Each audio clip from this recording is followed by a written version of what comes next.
Donc, comme j'en ai déjà expliqué, comme je l'ai déjà expliqué.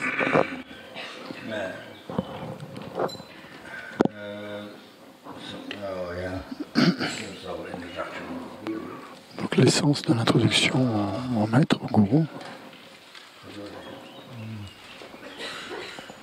Il y en a, certains connaissent, d'autres pas.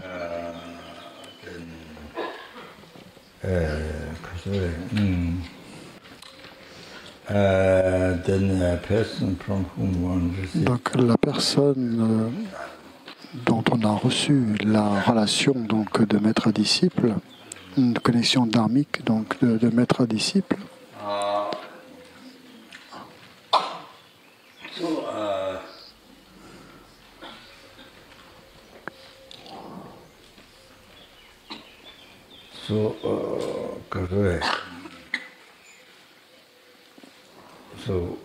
Donc le gourou, c'est ça, donc cette personne avec qui on a reçu cette connexion de maître à disciple. En général, c'est ce que j'ai dit donc précédemment, c'est quand on pense gourou, quand on pense au maître, ce qu'il faut se souvenir en fait, c'est le sens du mot gourou ou maître, le sens du mot gourou.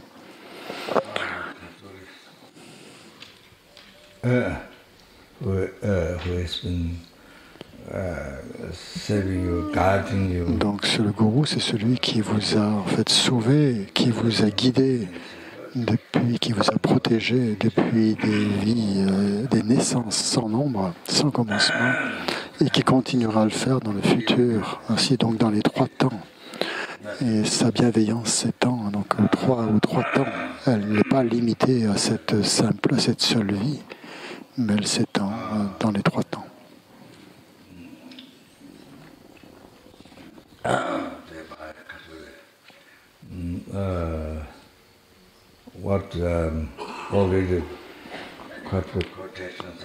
Donc j'ai déjà mentionné des citations à ce propos.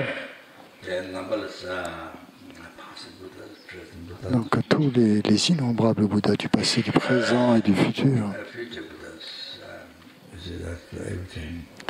Donc en fait, c'est tous ces innombrables Bouddhas, en fait, toute action que le gourou accomplit, effectue, en fait, quelle que soit l'action qu'elle fait, c'est l'action de tous ces innombrables Bouddhas. C'est l'action de votre déité. C'est l'action de tous les Bouddhas. C'est l'action de votre déité, que ce soit Chenrezig, que ce soit le Bouddha de médecine, Vajrayogini ou qui que ce soit.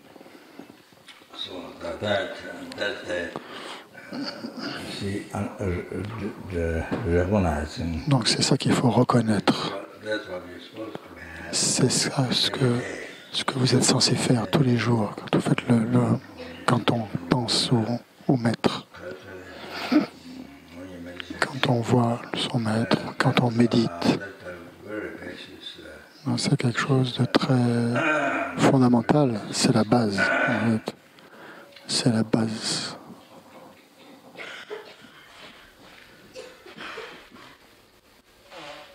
So, if you let go, si vous si nous laissons tomber ce à quoi on s'est accoutumé depuis des vies sans commencement, c'est-à-dire l'attachement, la colère, l'ignorance, le chérissement de soi, les pensées égoïstes qui nous ont occupés depuis des temps sans commencement, auxquels nous nous sommes accoutumés. Au lieu de s'accoutumer au renoncement à la bodhicitta, à la vue juste et aux 2 stades du tantra, il faut s'habituer à cela maintenant. Donc par conséquent,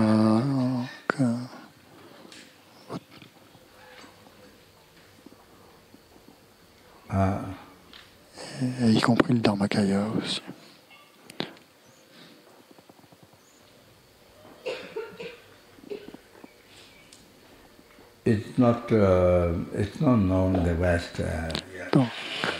c'est pas très connu en Occident, dans les pays occidentaux. C'est pas un fait social de société ou le gouvernement.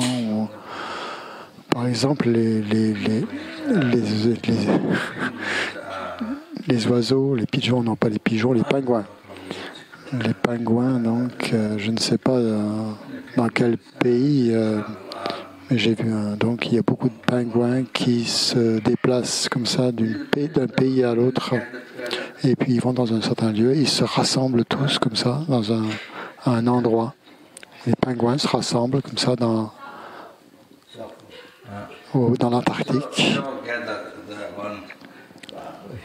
pôle sud, et il n'y a pas de montagne, mais il n'y a pas de danger de montagne, mais c'est un endroit plat où ils se rassemblent tous.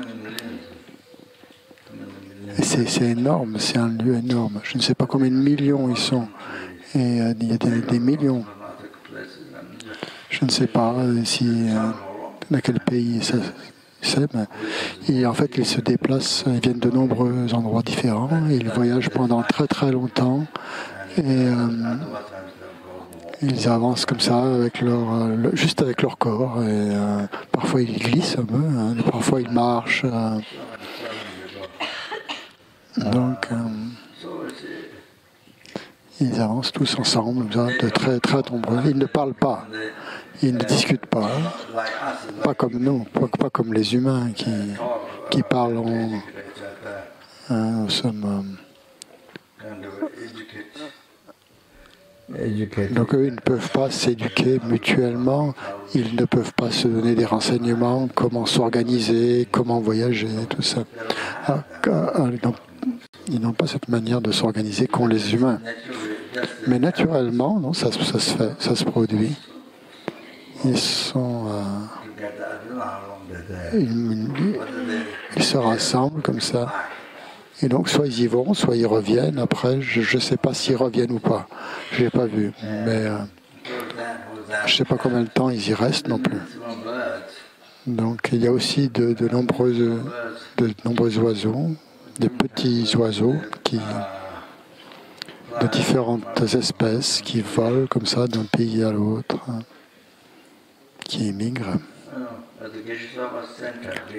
À Deer Park, le centre de Geshe Sopa, il y a un grand arbre. Et ils viennent tous du même endroit. Et ils viennent tous sur cet arbre. Ensemble. Et peut-être qu'ils passent une seule fois ou une seule nuit, je ne sais pas. C'est un endroit où ils font un arrêt, quoi. Ils s'arrêtent un peu, ils font une pause. Et ils font une halte. Donc voilà, les oiseaux aussi, donc on se comporte comme ça.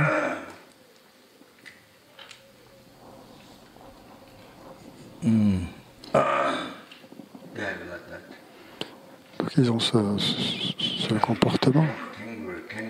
Les kangourous aussi, les bébés kangourous. Une fois que le bébé est né, donc qu'il a à peu près cette taille, qu'il n'y a pas beaucoup il y a juste la peau, mais donc il s'enroule comme ça, il va dans la poche de sa mère. Il s'enroule comme ça, il rentre dans la poche. Personne ne lui a enseigné ça. Il l'a appris tout seul.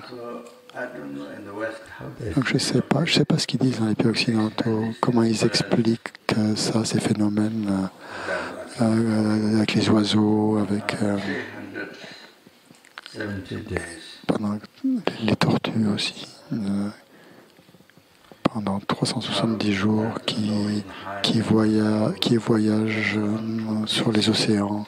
Puis parfois ils restent sur les plages et ils font des trous pour pondre leurs œufs. Et après, une fois qu'ils ont pondu les œufs, ils retournent dans l'océan. Et ça, pendant 370 jours, ils voyagent comme ça pour aller sur une plage précise, pour aller pondre leurs œufs.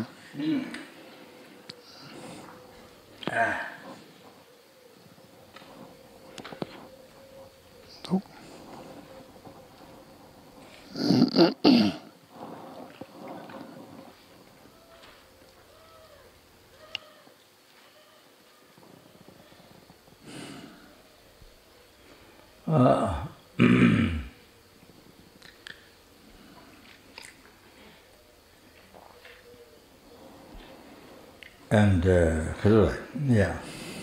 So this habituation from Donc ce sont des habitudes qui ont été prises depuis des temps sans commencement. Donc l'accoutumance qui sont dues au karma. the mind.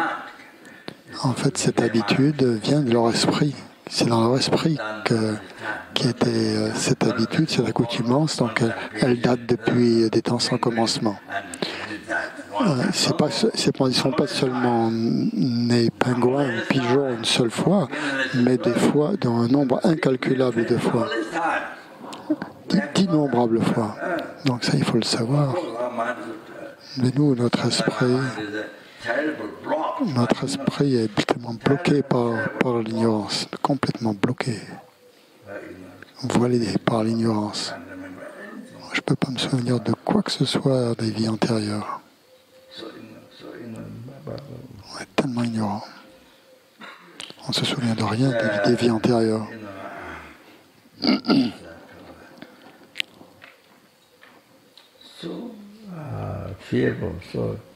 Et donc ça fait peur. Ça fait incroyablement peur, cette ignorance.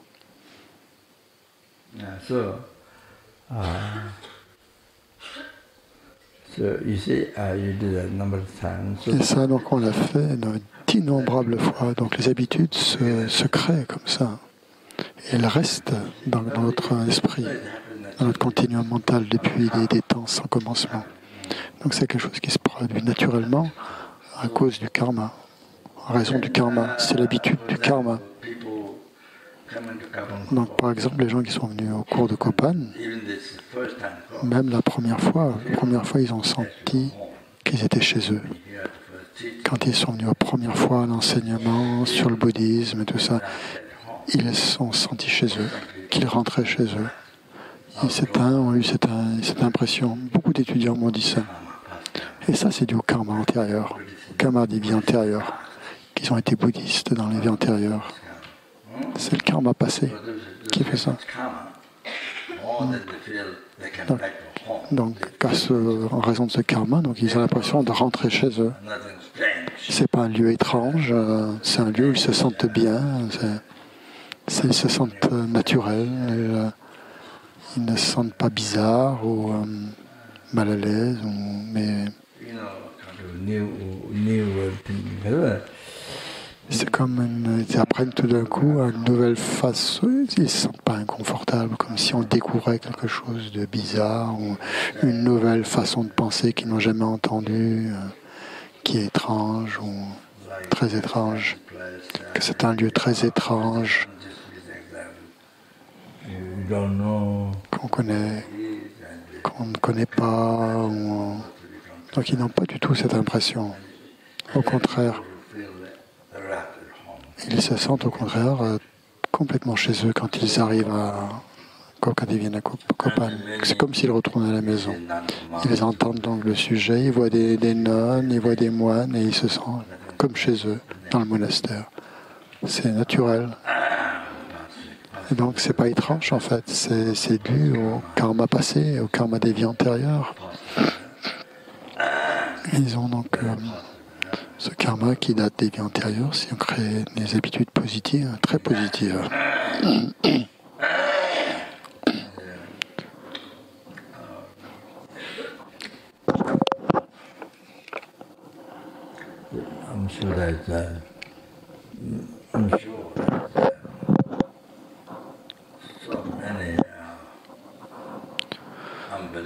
Je suis sûr qu'il y a beaucoup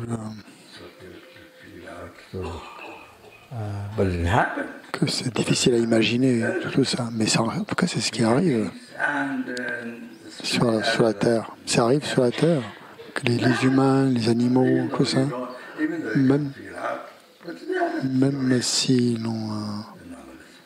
on ne peut pas le comprendre, comprendre c'est pourquoi, la raison pour laquelle, pour nous c'est complètement inconcevable, parce qu'on ne se souvient pas des vies antérieures, on ne voit pas les vies futures, donc pour nous c'est complètement inconcevable. Mais pourtant c'est comme ça. On ne se souvient pas de ce qu'on a appris dans les vies passées. Même dans cette vie, on ne se souvient pas tout, dans cette vie même. Donc c'est ça dû aux habitudes. Il y a le fait d'une grande habitude, donc avec certaines activités, certains types d'éducation. Donc c'est comme ça que ça se passe.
So the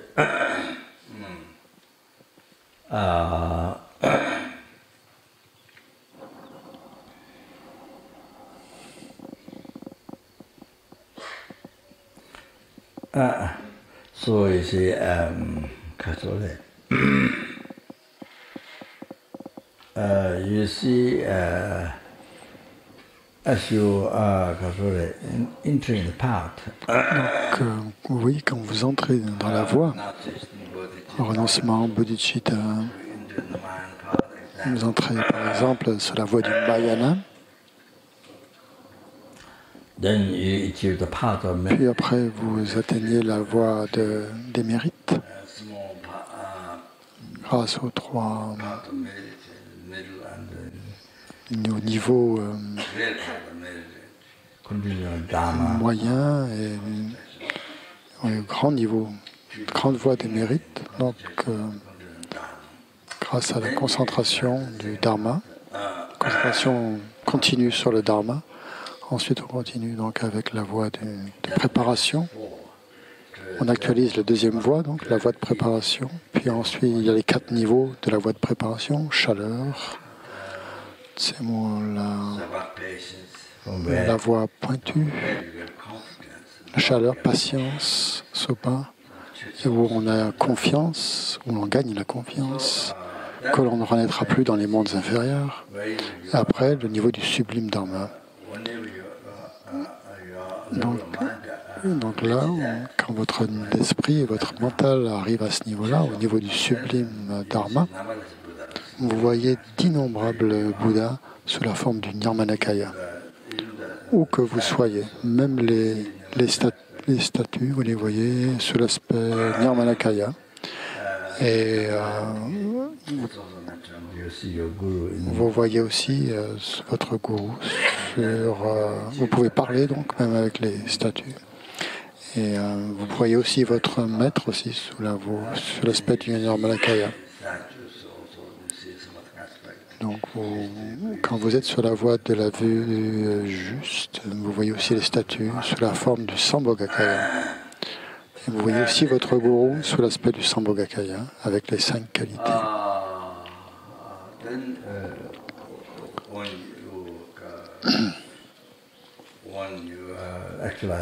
Quand vous actualisez la voie de la méditation, et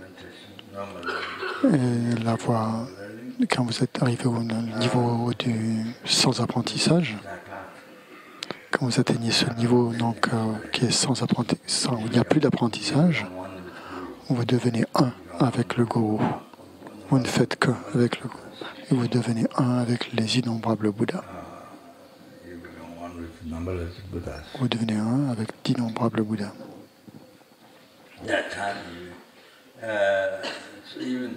Et à ce moment-là, même si vous êtes arrivé practice the au, au niveau de la voie principale de l'éveil, que ce soit quelle que soit votre déité, Vajrayogini, Heruka, Guhya Samaja, quel que soit votre Kala Chakra, et quand vous arrivez à l'éveil, quand vous réalisez l'éveil, tous les voiles, les deux voiles, en fait, les deux types de voiles, les voiles subtiles donc, sont complètement éliminés. À ce moment-là, la réalisation est parachevée. Vous avez arrivé à la perfection de la réalisation. Et vous êtes à ce moment-là un Bouddha. Vous devenez non seulement une déité, mais pas seulement votre déité, mais vous atteignez donc le niveau, l'éveil de tous les Bouddhas. Vous atteignez le niveau de gourou, c'est-à-dire en fait le niveau de tous les Bouddhas.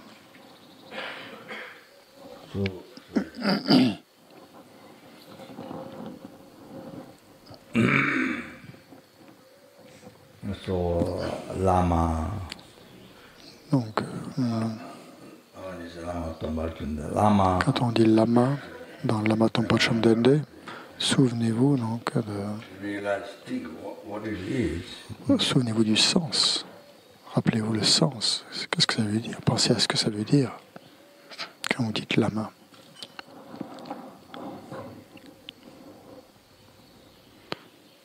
Lama Tompa Chomdende.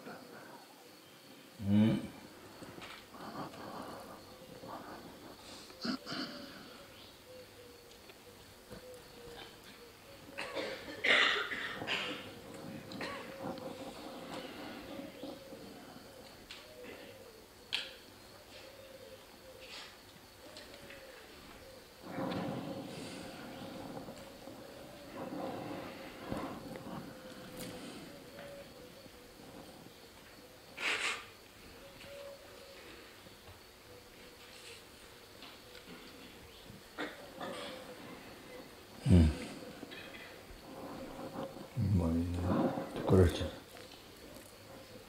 Yeah.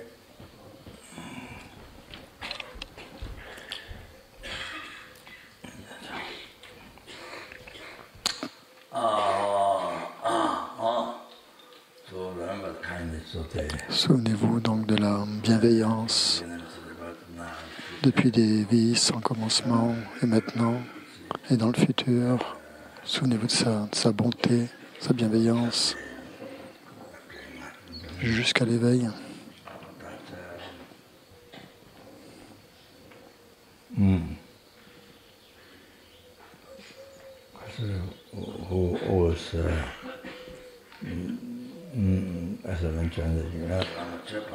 Comme on dit,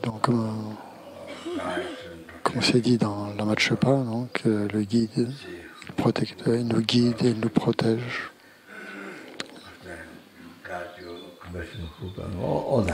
Il nous garde avec le crochet de sa compassion, comme c'est dit dans la Guru Puja, dans la Matchepa.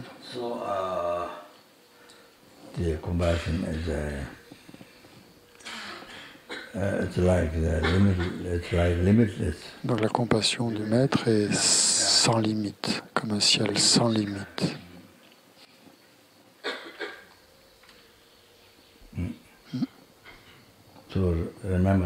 Souvenez-vous de ça.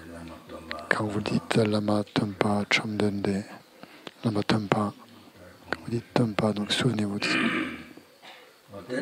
Ça, c'est la conclusion. Donc, ensuite, donc, c'est ce qui se manifeste.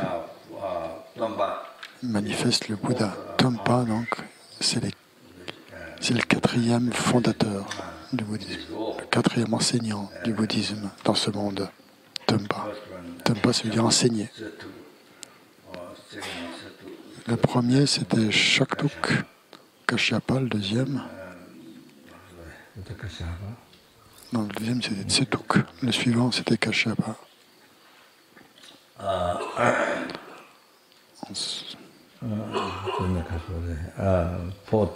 Le quatrième, c'était Guru Shakyamuni. Donc, c'est manifesté, donc le Bouddha Shakyamuni, comme le quatrième Bouddha. C'est la manifestation du quatrième Bouddha, Tompa. Donc, c'est fait référence justement à ce quatrième enseignant, ce quatrième Bouddha.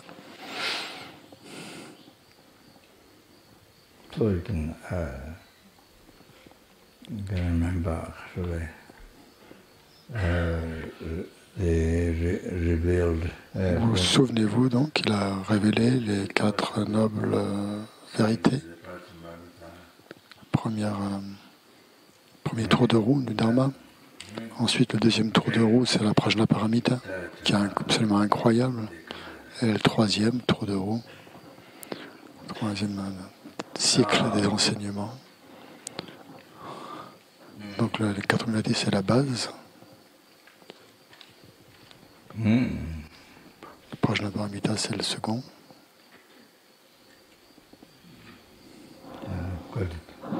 Le troisième, donc, c'est...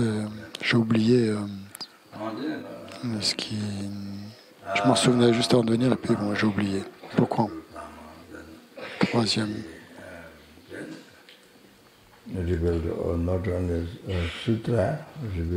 Pas seulement les sutras qui ont été révélés dans la troisième roue du Dharma, mais aussi les tantras. Tantra du Mahayana. Donc, il s'est manifesté sous la forme de Vajradhara. Et il a pour enseigner les tantras.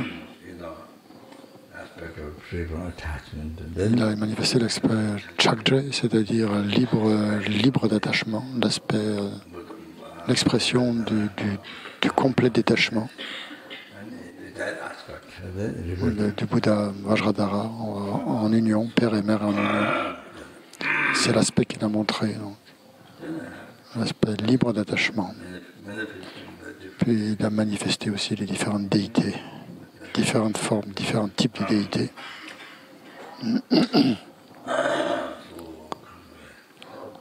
Donc, il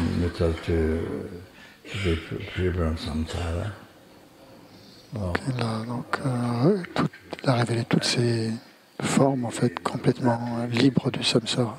Comment se libérer du samsara.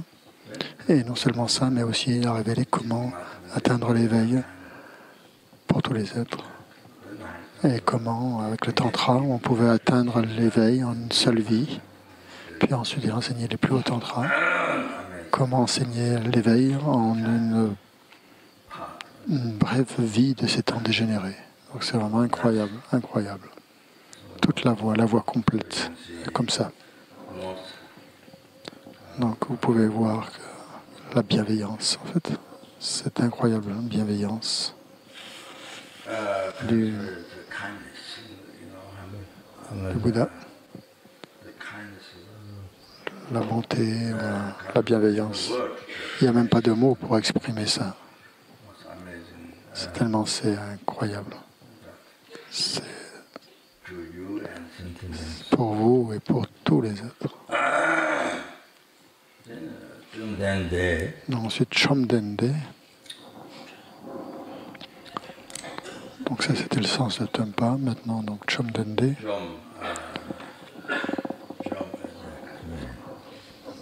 Chum.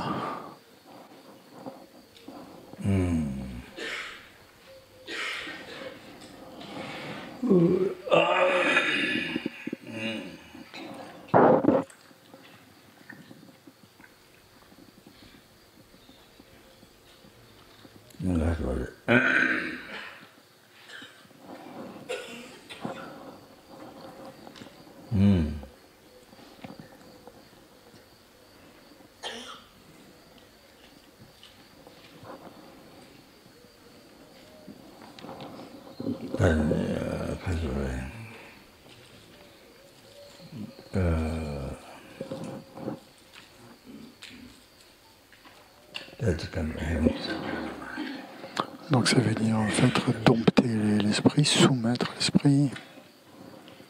Ça veut dire qu'il a dompté l'esprit, qu'il a détruit en fait les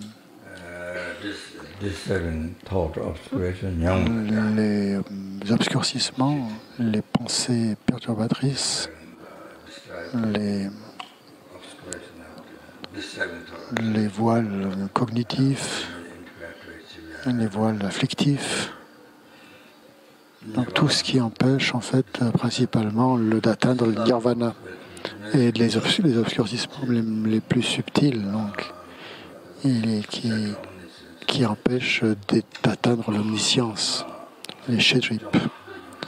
Donc les voiles cognitifs, les voiles qui empêchent d'atteindre l'état d'omniscience. Donc Champa veut dire qu'il a éliminé, qu'il a détruit tout ça. Il a vaincu tout ça. Même les voiles les plus subtils. Alors Den, donc Chom ça veut dire donc qu'il a vaincu, qu'il a éliminé. Den fait référence à ses 6 qualités. Je ne me souviens plus de quelles sont. Il y a l'aspect ordinaire des 6 qualités, comme Indra, Brahma ont des qualités ordinaires, tandis que le Bouddha, lui, a 6 qualités extraordinaires. Mais je ne me souviens plus maintenant. On verra plus tard. On verra plus tard.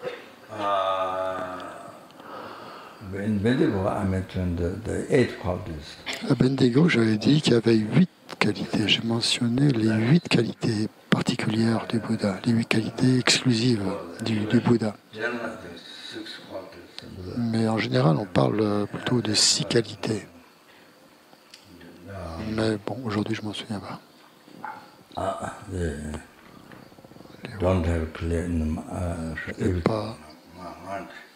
Je n'ai pas une mémoire très claire. Quand je retrouve donc des notes, quand je retrouverai les notes, je vous le dirai, je vous ferai savoir. Donc Chamdende veut dire qu'il est allé au-delà du samsara, et même au-delà du nirvana inférieur. Donc c'était le sens de Chamdende. Deshin Shakpa.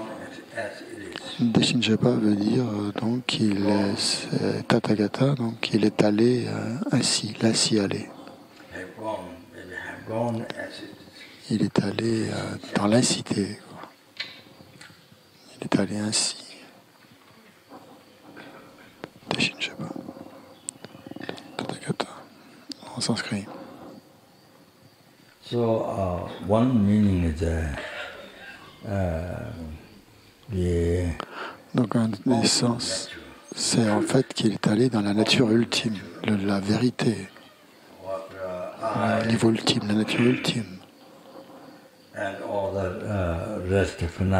du jeu et de tous les autres phénomènes qui existent, la nature ultime donc du jeu et de tous les phénomènes, des autres phénomènes qui existent. Autrement dit, la vacuité, la vérité ultime par rapport à tous les phénomènes. Comment existent les phénomènes en réalité? En réalité, ils n'existent pas tels qu'ils nous apparaissent, comme étant simplement désignés par leur esprit. Ils ne apparaissent pas comme ça, comme s'ils existaient simplement désignés par leur esprit. Ils nous apparaissent comme une hallucination. On leur fait complètement confiance à leur réalité. Donc ça c'est par rapport à la vue, c'est l'objet de réfutation des prasangika. C'est l'objet de réfutation subtil des prasangika, que les choses n'apparaissent pas comme étant simplement désignées par l'esprit.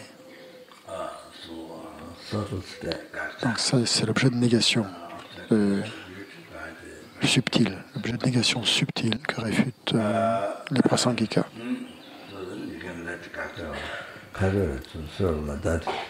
Donc ensuite, donc, on peut relier donc ça, voir tout ce que réfute l'objet de réfutation de toutes les différentes écoles philosophiques, leur vue erronée. On peut donc les passer en revue, donc toutes ces écoles philosophiques par rapport à leur vue erronée,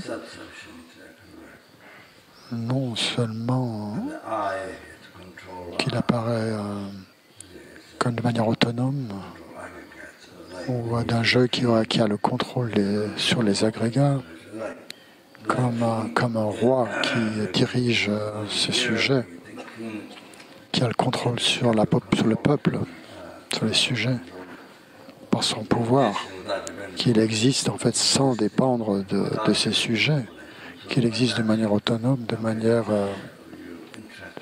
autosuffisante, sans dépendre de la population. Le roi existe par son propre pouvoir. Donc ça, c'est un objet de réfutation du jeu, si on le considère comme ça, qu'il existerait comme ça, sans dépendre des agrégats, qu'il existerait de lui-même, le jeu, sans dépendre des agrégats. Donc ça, c'est un gacha, c'est un objet de réfutation. C'est un puissant, comme un roi, comme un puissant possesseur, et qu'il est complètement autonome, comme un roi qui se sent complètement autonome et autosuffisant. Ensuite, il y a le jeu qui semble permanent, qui apparaît permanent et qui existe seul, sans dépendre des parties, par son propre, sans dépendre de cause et de conditions, sans dépendre de ses parties, qui existe de lui-même.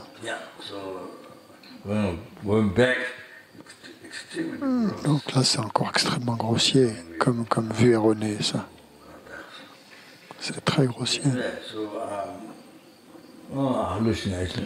Donc l'hallucination, c'est une hallucination, c'est extrêmement grossière par rapport à cette vue.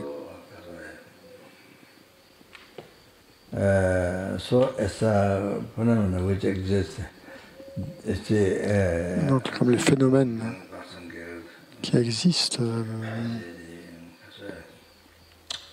par rapport aux phénomènes qui existent. Donc,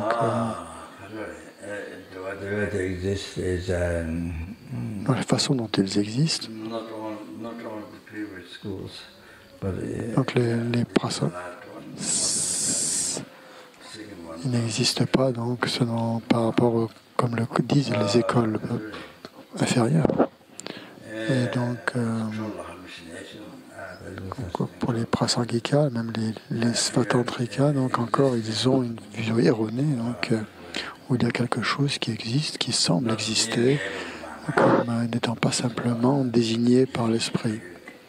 Les choses existent, il y a une forme d'existence un peu réelle, telle qu'elle apparaît. Mais en réalité, il n'y a pas le moindre atome d'existence véritable. Pas le moindre atome d'existence véritable. C'est totalement vide. Donc il n'y a pas de telle chose qu'un phénomène qui existerait de façon réelle. Donc comme ça, on peut voir l'omniscience du Bouddha. Donc, le Bouddha, grâce à son omniscience, il voit tous les phénomènes passés, présents et futurs. Chaque chose particulière.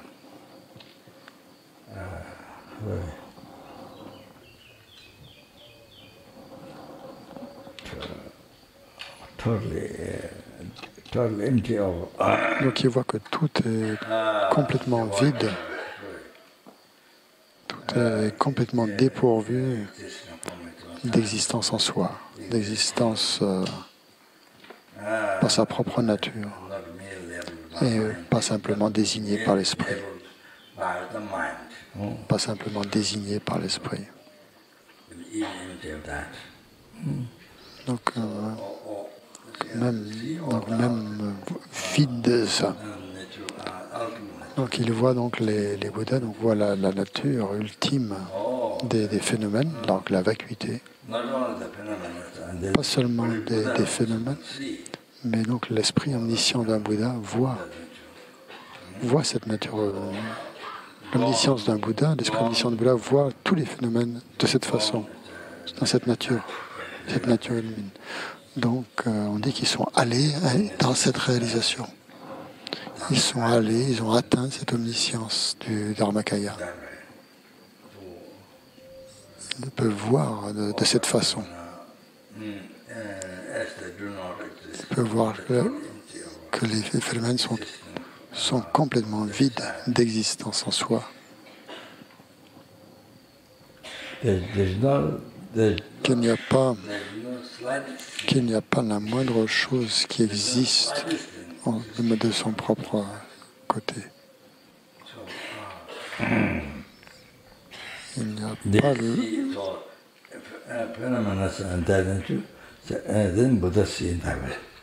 Donc il voit les phénomènes de leur nature en même temps. Les Bouddhas voient les phénomènes de leur nature en même temps. Donc voilà, ce qui fait la particularité de la vision des Bouddhas. Donc c'est ce qu'on appelle les Deshinshepa, donc les Tathagata. C'est quelqu'un qui est allé dans l'incité des phénomènes. Donc c'est un des sens de Deshinshepa. Donc un Bouddha n'a pas de dualisme, de dualité dans son esprit. Il n'a pas de vue dualiste.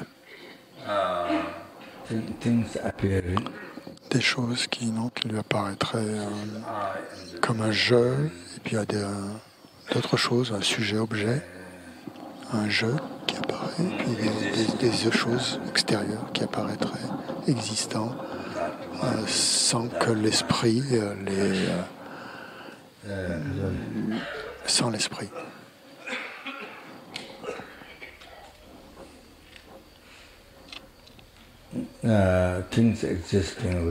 Comme si les choses, comme si des choses qui existeraient sans que l'esprit ne les désigne, sans être simplement désigné par l'esprit.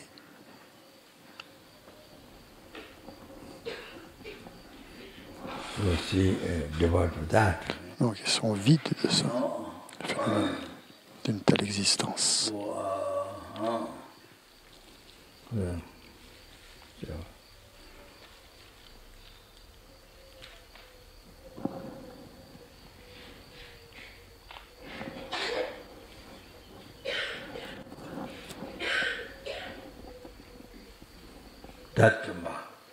Ensuite, le mot suivant, c'est Drajompa. C'est donc celui qui a détruit les 4 maras. Là aussi, il y a une forme grossière de mara et subtile. Il y a les maras grossiers et subtils. Donc les 4 maras grossiers, c'est comme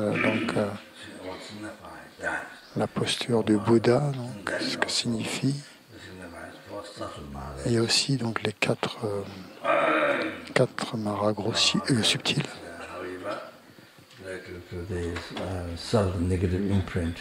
Et donc ça fait plutôt relié aux empreintes négatives subtiles, aux imprégnations subtiles négatives, y compris le souffle-esprit extrêmement subtil, ordinaire, le souffle-esprit subtil ordinaire. Non, mais l'essence.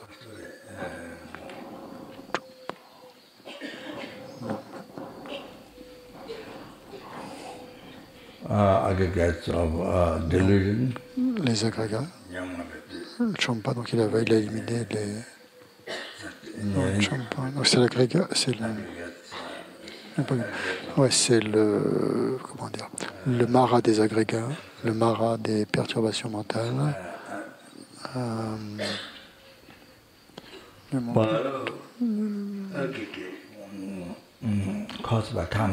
Les agrégats donc causés par le karma et les perturbations mentales. Donc ça c'est un des maras contaminés. Zakche. C'est le mara des agrégats causé par le karma et les perturbations mentales. Et donc Sakche, c'est-à-dire il est souillé. Il y a aussi le mara du Seigneur de la mort.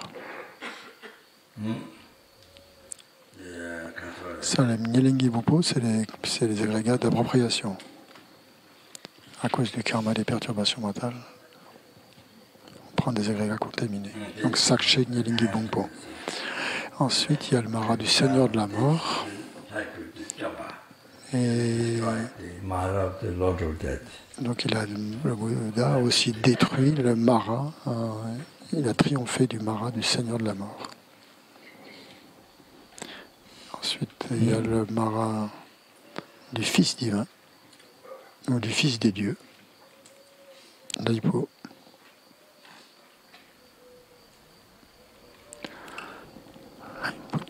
Daipotu.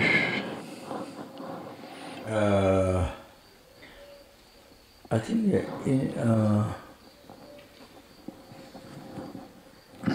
Indra or Brahma, je pense que Indra ou Brahma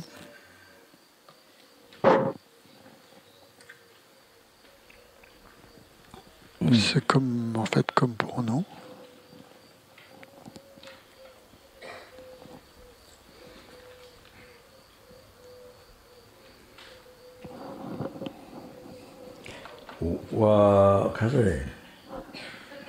What proof you have?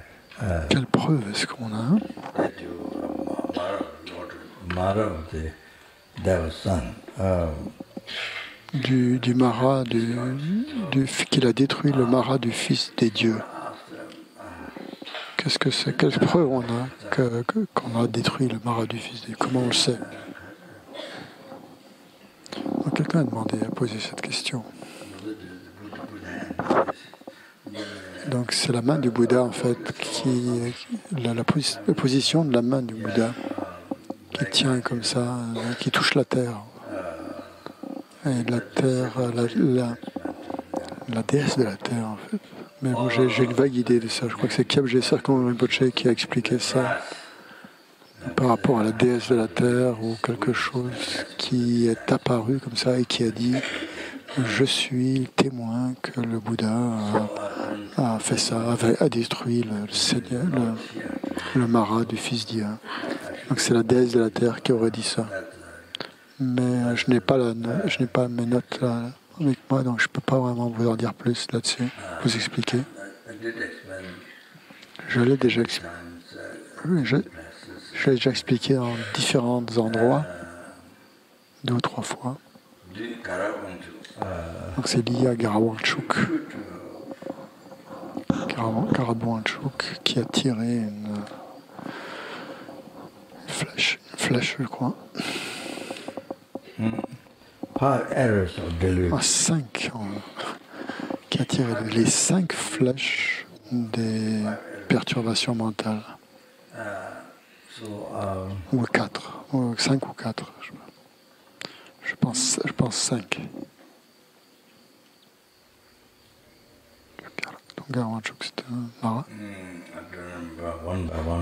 Je ne me souviens plus exactement ce que sont ces 4 ou 5 flèches. Il y a l'attachement,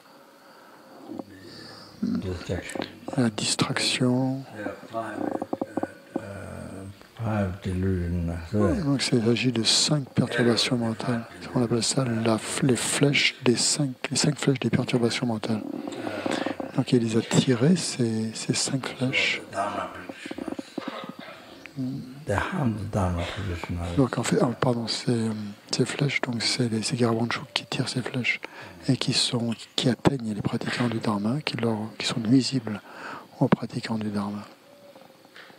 Donc c'est les flèches de l'attachement, les flèches de la distraction et des flèches des perturbations mentales, d'autres perturbations mentales.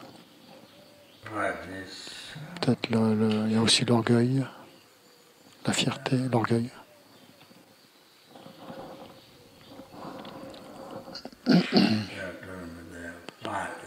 Donc en fait il y en a 5, mais je ne me souviens plus exactement.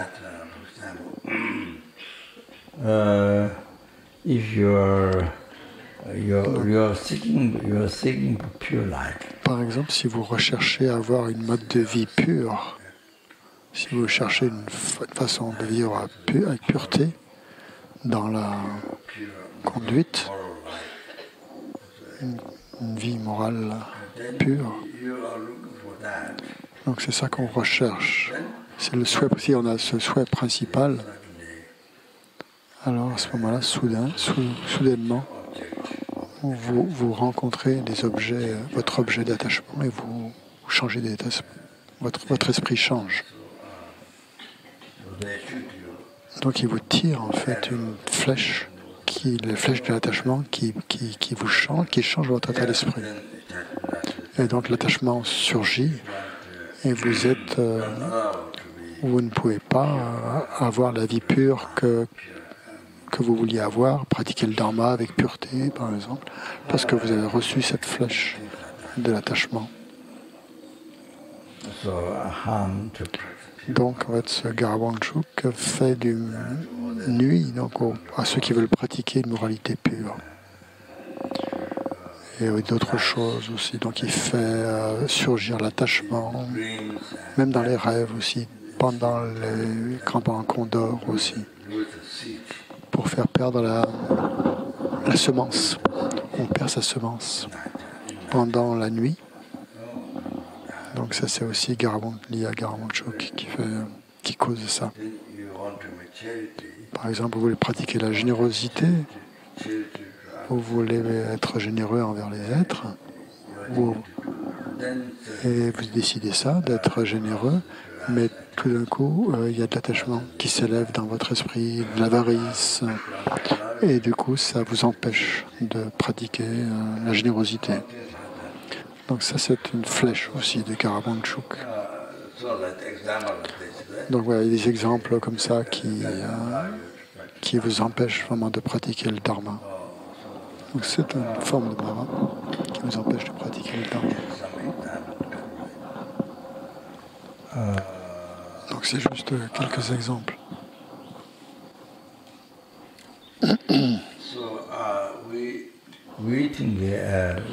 Nous pensons,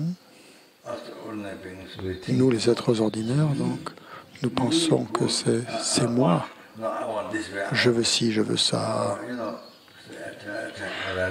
Donc l'attachement surgit et puis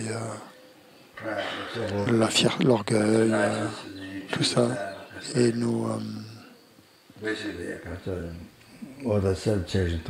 donc c'est quelque chose qui s'élève en nous et tout d'un coup on fait des choix, on fait le choix de l'auto-chérissement. On fait ce que nous dicte l'attachement. C'est parce que c'est Garawanchuk qui influence votre esprit. Il vous tire cette flèche de perturbation mentale qui influence votre esprit. C'est comme si on devenait fou, qu'on perdait la raison. Une personne folle qui a perdu l'esprit, il croit complètement, il dit qu'il va faire ci, il va faire ça, il est complètement obsédé par ce qu'il veut faire. Mais en fait, c'est que son esprit est influencé par un aspect négatif, par un esprit négatif. Un esprit qui est du côté négatif. Comme dans Garawanchuk, par exemple. Il y a différents types d'esprits, donc certains sont du côté blanc, du côté noir.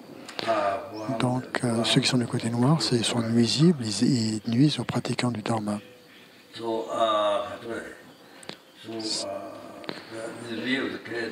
Donc selon la perspective de quelqu'un qui a perdu la raison, qui est fou en fait, ils prennent pour réel ce qu'ils veulent voir. En fait. C'est parce que leur esprit est sous l'influence d'un être maléfique. Et ça, ils n'en ont aucune idée. Des mêmes choses ici, même pour les gens normaux. Pour nous, on veut toujours ça. Vous pensez que c'est vous qui désirez ça. Mais en réalité, non. C'est que votre esprit est influencé par un esprit comme Garawanchuk qui vous fait croire que c'est vous qui voulez ça. Ça, c'est très important pour la Sangha, ça. Et aussi pour les laïcs, mais en général, mais surtout pour la Sangha. Même si vous avez pris l'ordination, juste après avoir pris l'ordination, juste après, vous êtes des moines purs, des nonnes démoniales pures, juste après avoir pris l'ordination. Puis après, des conditions apparaissent.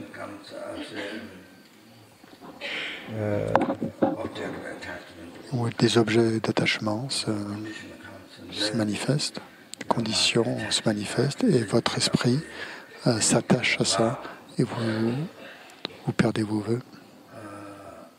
Things like that, you see. Even right after Même donc, des choses comme ça. Donc, même juste après avoir reçu les vœux de Gelon, ou les vœux de Getsul, ou de Moine Nun, donc vous recevez les nuisances d'esprit comme Garabanchuk.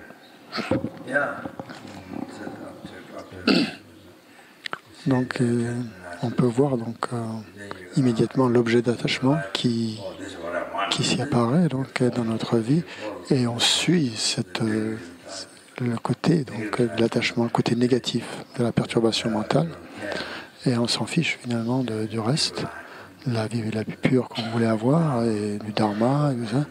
On se laisse complètement influencer par l'aspect négatif.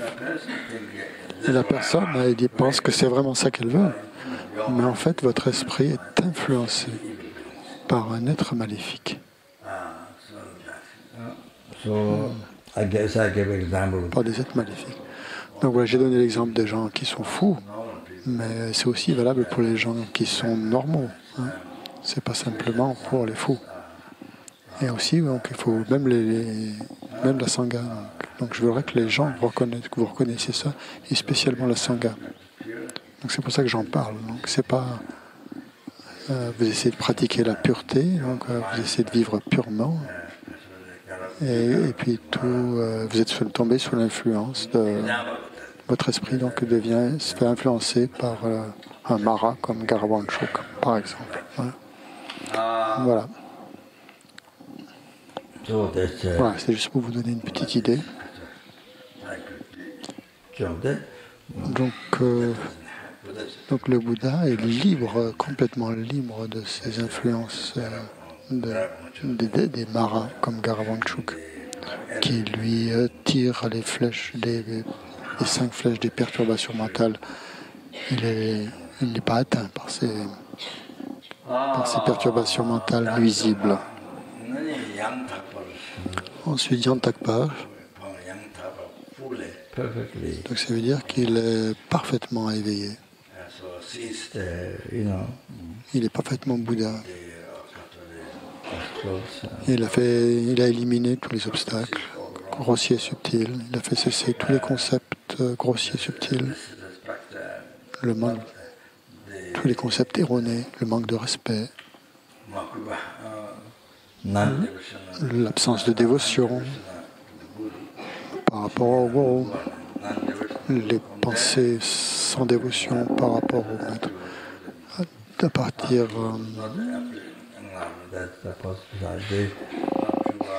non.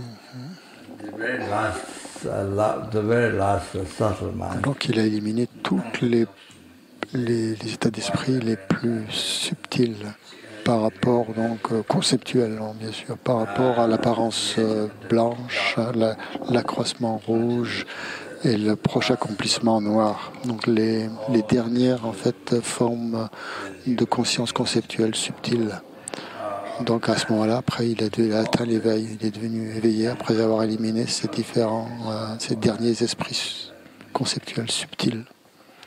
Donc Yantakpa veut dire ça, qu'il a complètement apaisé tous ces concepts erronés, qu'il les a complètement éliminés, et qu'il est donc Bouddha.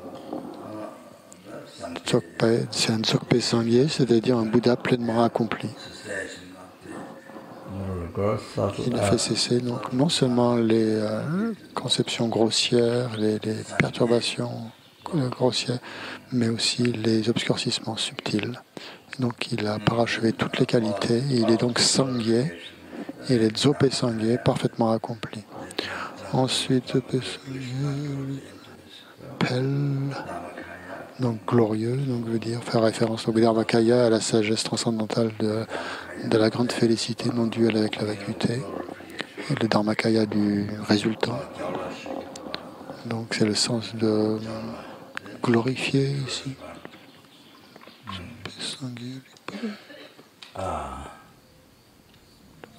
Yeah. Then,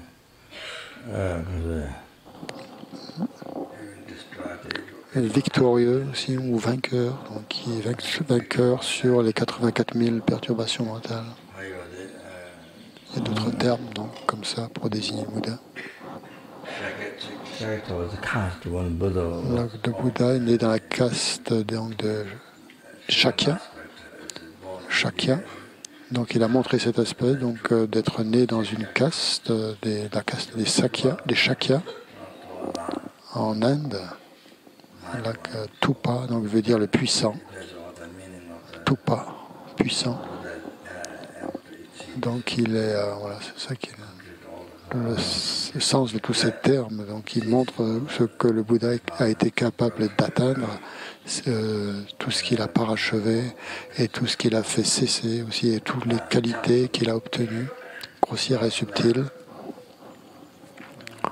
Donc tous les obscurcissements grossiers et subtils et toutes les qualités qu'il a obtenues. Donc on dit Chak Tsalo, donc je rends hommage, ou je m'incline, ou je me prosterne.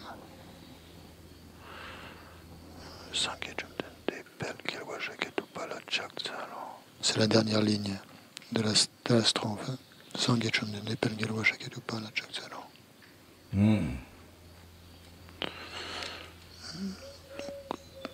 Donc Rinpoche a expliqué tous les mots de cette strophe. Sangye, Bouddha, Chomdende, vainqueur, Pel, glorieux, Gelwa, vainqueur, Shakya, c'est la caste, Tupa, c'est puissant.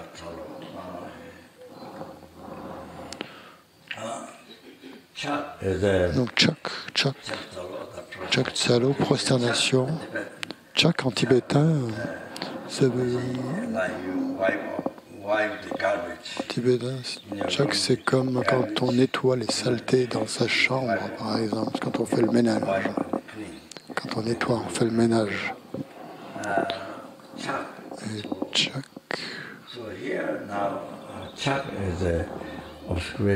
Donc Chak fait ici fait référence aux obscurcissements du corps, de la parole et de l'esprit, au karma négatif, aux obscurcissements dus au karma négatif. Donc on a nettoyé ça. En fait, on a fait le ménage, on a éliminé ces obscurcissements, ces karmas négatifs. Donc on se prosterne avec tout ce qui interfère avec l'atteinte de la réalisation, depuis la dévotion au maître jusqu'au stade de l'unification, sans apprentissage. Donc depuis la dévotion au gourou jusqu'à l'état d'unification sans apprentissage. Donc où il n'y a plus d'apprentissage à ce niveau-là. Donc juste après. Donc c'est toute la voie en fait qui est décrite par là. Depuis la dévotion au gourou, qui est la racine de la voie, jusqu'au niveau plus haut niveau, donc jusqu'à l'état d'unification où il n'y a plus d'apprentissage.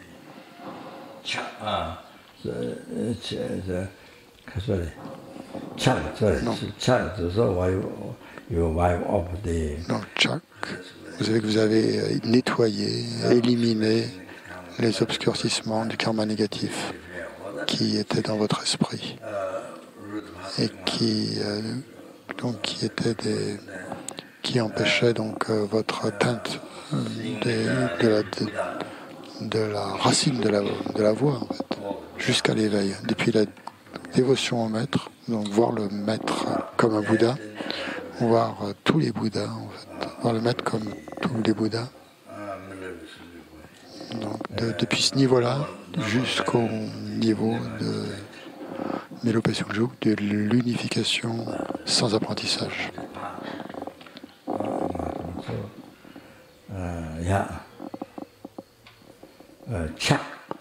Donc voilà le sens de Chak.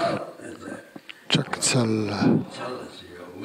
Tsal, c'est veut dire je veux, je cherche, je souhaite, je cherche cette réalisation dont on vient de parler, depuis la racine de la voie jusqu'à l'état d'unification. Donc voilà ce qu'on cherche, voilà ce qu'on désire avoir.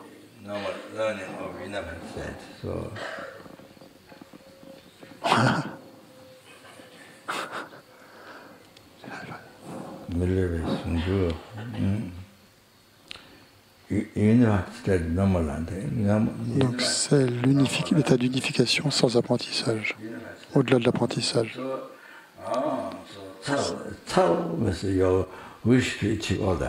Donc tsel veut dire qu'on souhaite obtenir tout ça. Donc ça c'est dans le lamrim.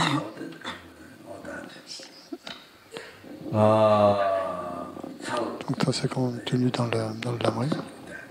Tout ça. Donc tchaksel, on veut dire qu'on cherche ça.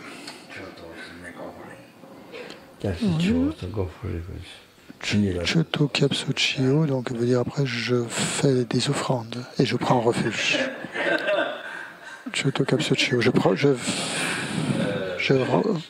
présente des offrandes, je prends refuge. Et Jin Gilab tout seul, accordez-moi vos bénédictions.